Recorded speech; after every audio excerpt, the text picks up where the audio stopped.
يا مساء الفل والجمال. دلوقتي الناس اللي بتسالني عايزين الطريقه بتاعه نزول العربيات، مفيش اي طريقه موجوده دلوقتي او متاحه غير ان هو ينزل عربيه عن طريق مبادره المغتربين، يعني ولا حره ولا تدفع الجمرك بتاعها ولا الكلام ده كله. طيب مبادره المغتربين ده نظام عاملاه الدوله علشان المغتربين اللي عايشين بره مصر وعندهم حساب ومعاهم اقامات والكلام ده كله يقدر ينزل عربيه بيدفع لها مبلغ الوديعه. مبلغ الوديعه ده مين اللي بيحدده؟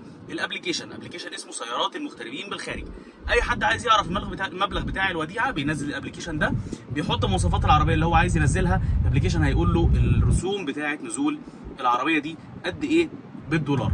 طيب هل النظام ده شغال دلوقتي؟ لا، النظام واقف للناس اللي ما سجلوش. يعني لو حد مقيم حتى لو بقاله فتره وعنده حساب والدنيا تمام ما يقدرش يعمل يسجل في الابلكيشن من اول وجديد، لازم يكون مسجل قبل كده وواخد موافقه استيراديه على اي عربيه كانت، وبعد كده بيقدر يغيرها لمده 5 سنين. وده اللي شغال دلوقتي، ان الناس بتغير على الموافقات اللي هم واخدينهم قبل كده، بيغيروا العربيه بناء على العربيه اللي هو عايزها او عايز ينزلها دلوقتي. طيب لو انت مش مغترب وعايز تنزل عربيه، بتشوف حد صاحبك قريبك جارك ايا كان مغترب بره وواخد موافقه استيراديه قديمه، بتقول له نزل لي العربيه بالمواصفات اللي انت عايزها، وبتدي له المبلغ بتاع الوديعه وهو بيدفعه، وبعد كده بينزل العربيه، وبعد كده بيعمل لك توكيل باسمك انت.